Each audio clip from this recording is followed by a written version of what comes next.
পাকিস্তান বনাম আয়ারল্যান্ড সিরিজের সম্প্রচার কোয়ালিটি নিয়ে মুখ খুলেছেন পিসিবির প্রাক্তন চেয়ারম্যান তথা দেশের প্রাক্তন অধিনায়ক রমিজ রাজা। বিষয়টি নিয়ে রীতিমতো ক্ষুব্ধ তিনি। তার সোজাসাপটা বক্তব্য যে আমরা কি আফ্রিকার দেশ যে এত বাজে কোয়ালিটির ম্যাচ সম্প্রচার করা হবে। বর্তমানে আয়ারল্যান্ড সফরে গিয়েছে পাকিস্তান দল। 3টি ম্যাচের টি-20 সিরিজে মুখোমুখি হয়েছে দুই দল। ইতিমধ্যে 2 ম্যাচ খেলা হয়ে গিয়েছে। প্রথম ম্যাচে জিতে সিরিজ লিড নেয় আয়ারল্যান্ড, দ্বিতীয় ম্যাচ জিতে সিরিজে কামব্যাক করে পাকিস্তান। এরপর তৃতীয় ম্যাচ জিতে সিরিজ পকেটে পুরে ফেলে বাবর আজমের দল। এরপর ইংল্যান্ড সফরে যাবে পাকিস্তান, তারপর তারা নামবে টি-20 বিশ্বকাপ খেলতে।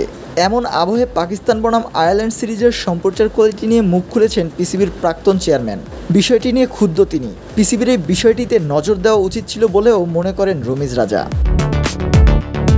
ইউটিউবের রমিজ রাজা বিষয়টি নিয়ে বলতে গিয়ে বলেন, একটা বিষয় আমি একেবারেই পছন্দ করছি না, তা হলো এই ম্যাচের কাভারেজ।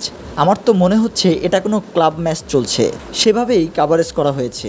মাত্র 2টি ক্যামেরা দিয়ে টেলিকাস্ট করা হচ্ছে ম্যাচ, কোনো ডিআরএস নেই, কোনো রিপ্লে নেই। এটা কি হচ্ছে?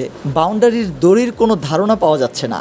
ভালো একটা শট খেলা হলে বা ভালো একটা বল হলে সেটা ফিরে দেখে উপভোগ করার কোনো রাস্তা নেই। আমার মতে পাকিস্তান ক্রিকেট প্রোডাক্টের জন্য খুবই খারাপ বিজ্ঞাপন। পৃথিবীতে কোটি কোটি মানুষ পাকিস্তানের ভক্ত, এটা তাদের সবার সঙ্গে অবিচার করা হচ্ছে। তিনি আরও যোগ করে বলেন, এটা কারো না কারো আগেই নজর করা উচিত ছিল। ভারত যদি ওদের ক্ষেত্রে এমনটা জানতো তাহলে ওরা কিন্তু ব্যাপারটা ওখানে যেতেই দিত না, কারণ নিজের সম্মান কিন্তু নিজের হাতে। পাকিস্তানের ক্ষেত্রেও ব্যাপারটা এক। এরকম কাভারেজে পাকিস্তান ক্রিকেটকে একদম সাদামাটা মনে হচ্ছে। আমরা তো আফ্রিকার দেশ না যে আমাদের কাভারেজ এত খারাপ হবে। Ilias Ali, news desk, BD press box.